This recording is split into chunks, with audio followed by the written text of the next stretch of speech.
সোনামার লাঞ্চের সবজি কী করে আমি বানাই সেটাই তোমাদের সাথে শেয়ার করা যাক। চলো, একটা প্লেটের মধ্যে কিছু সবজি গুছিয়ে নিলাম, যেমন তার মধ্যে বেগুন নিলাম কিছু কুমড়ো, তারপরে নিলাম কিছু পটল, মানে একটাই ছোট পটল নিয়েছি।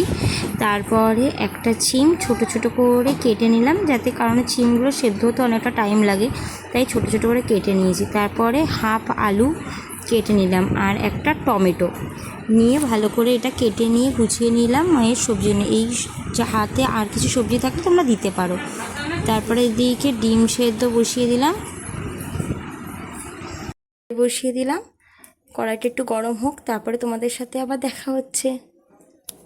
পরে দিয়ে দিলাম অল্প একটু তেল, সাদা তেলই ব্যবহার করা উচিত বাচ্চাদের জন্য, যেহেতু বাচ্চারা খাবে ওর জন্য কখনোই সর্ষের তেল ব্যবহার করা উচিত না।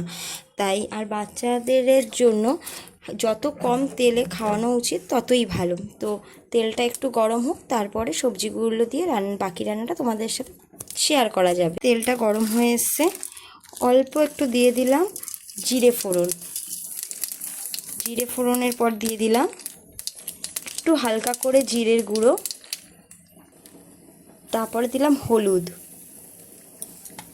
অল্প করেই হলুদ দিতে হবে। তারপরে পরিমাণ মতো লবণ দিয়ে একটু ভালো করে নাড়াচাড়া করে নিতে হবে। যেহেতু অল্প একটু রান্না, তাই অল্প অল্প করেই মশলাটা দেওয়া উচিত। একটু নাড়াচাড়া করে একটু ভাজা মতো করে নিলাম। গ্যাসটা একটু কম ফ্লেমে রাখলেই ভালো হয়, হাই ফ্লেমে রাখলে পুড়ে যাওয়ার ভয় থাকে, তাই গ্যাসটা একটু কম ফ্লেমে রেখে একটু ভাজা করে নিলাম। নেওয়ার পরে দিয়ে দিলাম আলু, শিম, মানে আমার কাছে যা যা সবজি ছিল আমি সেই সবজিগুলোই দিয়ে রান্নাটা করছি। তারপরে বেগুন, টমেটো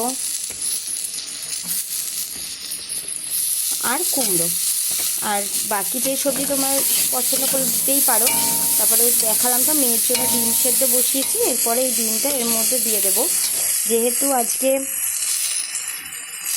মাছ হয়নি, আজকে বৃহস্পতিবার মাছ নেই, তার জন্য মেয়ের জন্য মাছ বাদ দিয়ে সবজি করছি, আর এদিকে মেয়ের জন্য ডিম সেদ্ধ রয়েছে। তো এই সবজিটা একটু ভাজা হোক, তারপরে তোমাদের সাথে দেখা হচ্ছে।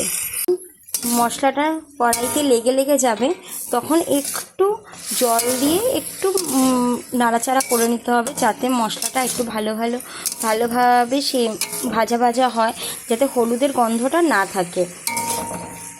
তো সেই হিসেবে ভাজা করলাম। দেখো আমার প্রায় কষানো হয়ে গেছে। এরপরে দিয়ে দেব জল, সেদ্ধ করার মতো জল দেব। সেদ্ধ হয়ে যাওয়ার মতো জল দিলাম।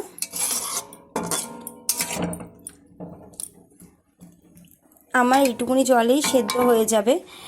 আর আমার মেয়ে কিন্তু এই তরকারি সবজিটা খেতে খুব পছন্দ করে।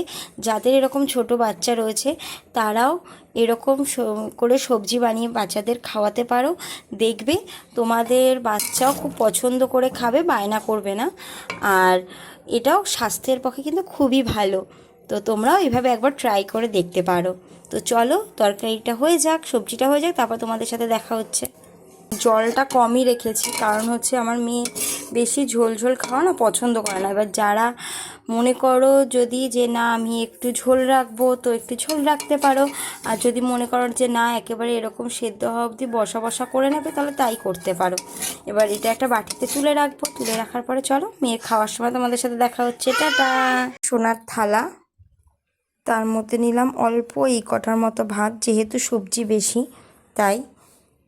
তার মধ্যে দিলাম ডিম আর সোনার তৈরি করে রাখা সবজিটা বেশি বলে ভাত নিয়েছি অল্প।